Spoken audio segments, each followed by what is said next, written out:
వీక్షకులకు నమస్కారం. ముందుగా రైతు సోదరులకి, ఎవరైతే ఎండ బారిన పడుతున్న ప్రజలకి విజ్ఞప్తి. వాతావరణంలో కాలుష్యం పెరిగిపోవడం కారణంగా టెంపరేచర్స్ ప్రతి సంవత్సరం పెరిగిపోతూ ఉన్నాయి. ఇది తీవ్ర ఆందోళనకి గురి చేస్తూ ఉంది. 1991లో జపాన్లో జరిగిన క్యోటో సదస్సులో శాస్త్రవేత్తలు ఆనాడే హెచ్చరించారు. 2020 నాటికి 1.5 డిగ్రీల టెంపరేచర్స్ పెరిగిపోతున్నాయి. 2040 నాటికి 2 డిగ్రీల టెంపరేచర్స్ పెరుగుతాయి. దీని కారణంగా సముద్ర మట్టాలు పెరిగి లోతట్టు ప్రాంతాలు దేశాలే మాయమైపోయే అవకాశం ఉంది. ఫిలిప్పైన్స్ లాంటి దేశాలు అయితే ప్రమాదం పొంచి ఉంది. 2 డిగ్రీల టెంపరేచర్స్ కనుక సాధారణ కన్నా కూడా పెరిగితే సముద్రం ఉప్పొంగి 2 మీటర్ల మేర పెరిగి ఆ లోతట్టు ప్రాంతాలను మొత్తాన్ని ముంచివేస్తుంది. కేవలం ఇది ఒక ఫిలిప్పైన్స్ దేశానికి సంబంధించిందే కాదు, దేశంలోని తీర ప్రాంతాల్లో దాదాపుగా సముద్రం చొచ్చుకొచ్చే అవకాశం ఉంది. 2 మీటర్లు అంటే సాధారణమైన వ్యవహారం కాదు. ఇక టెంపరేచర్స్ విపరీతంగా ప్రతి సంవత్సరం పెరిగిపోవడం ఉండడంపై ఐక్యరాజ్య సమితి కూడా ఆందోళన వ్యక్తం చేసింది. 2016, 2019, 2024 గరిష్ట ఉష్ణోగ్రతలు నమోదయ్యాయి. ఈ ఏడాది కూడా టెంపరేచర్స్ అత్యంత దారుణంగా పెరిగే అవకాశం ఉందని ఆందోళన వ్యక్తం అవుతోంది. వేసవిలో అధిక ఉష్ణోగ్రతలు, వడగాలులు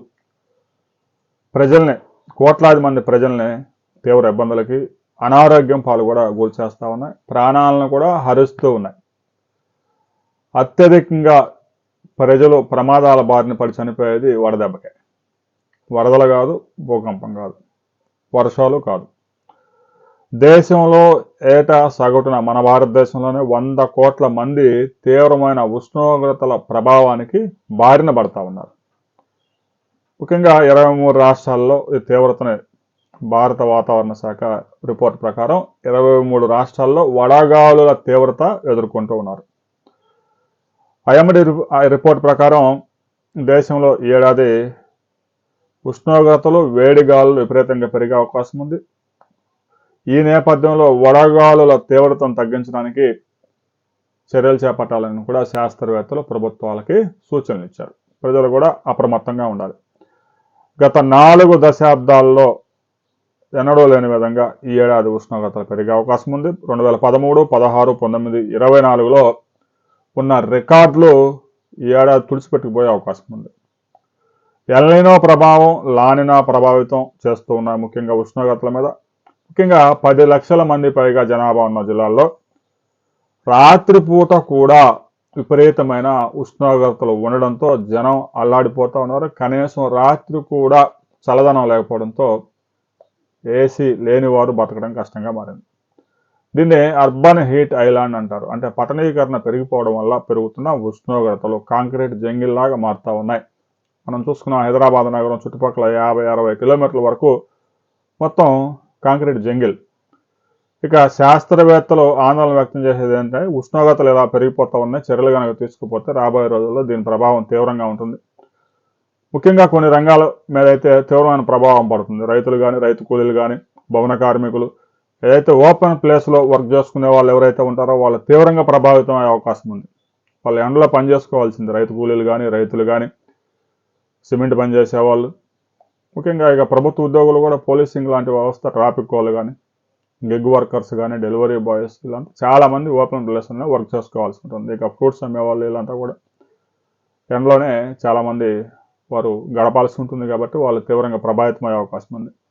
ఇక ఆంధ్రప్రదేశ్ కూడా ఈ ప్రభావిత జాబితాలో 8వ స్థానంలో ఉంది.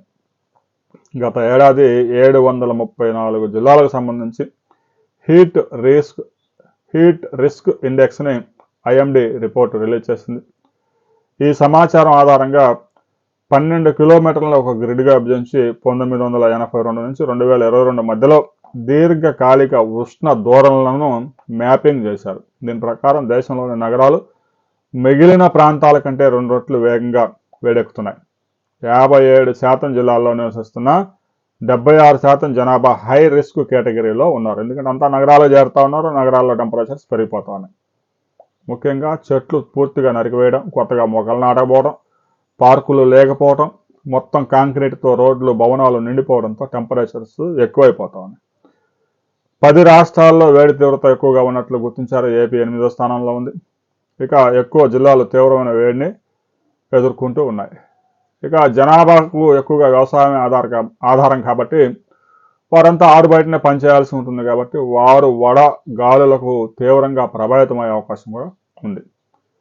ఇక CEW విడుదల చేసిన రిపోర్ట్ ప్రకారం శ్రీకాకుళం, తూర్పుగోదావరి, పశ్చిమ గోదావరి, కృష్ణా, గుంటూరు జిల్లాలు వెరీ హై రిస్క్లో ఉన్నాయి.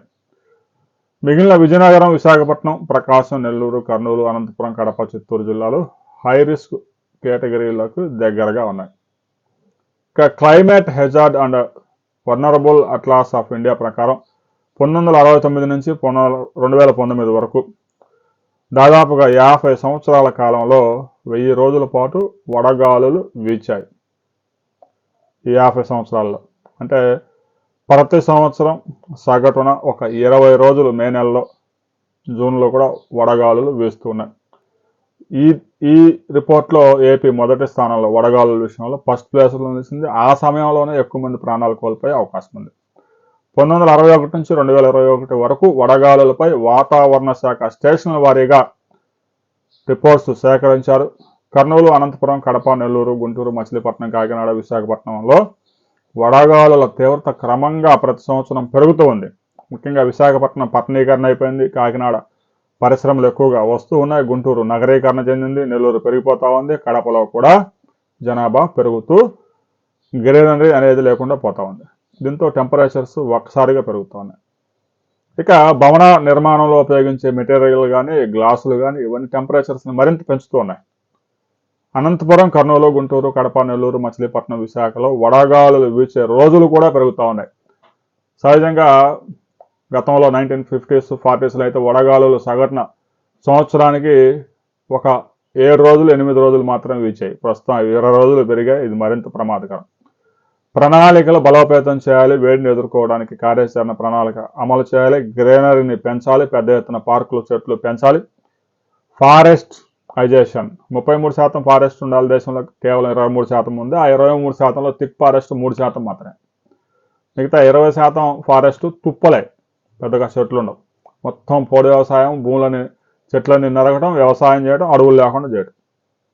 అడవులు ఎప్పుడైతే అంతరించిపోతాయో భూమి మీద మనుషుల నివాసానికి అవకాశమే ఉండదు. రాబోయే కొద్ది రోజులు ఐక్యరాజ్య సమితి ఒక రిపోర్ట్ రిలీజ్ చేయబోతా ఉంది. దానికి సంబంధించి మరిన్ని వివరాలతో మరో వీడియోలో మనం కలుసుకుందాం.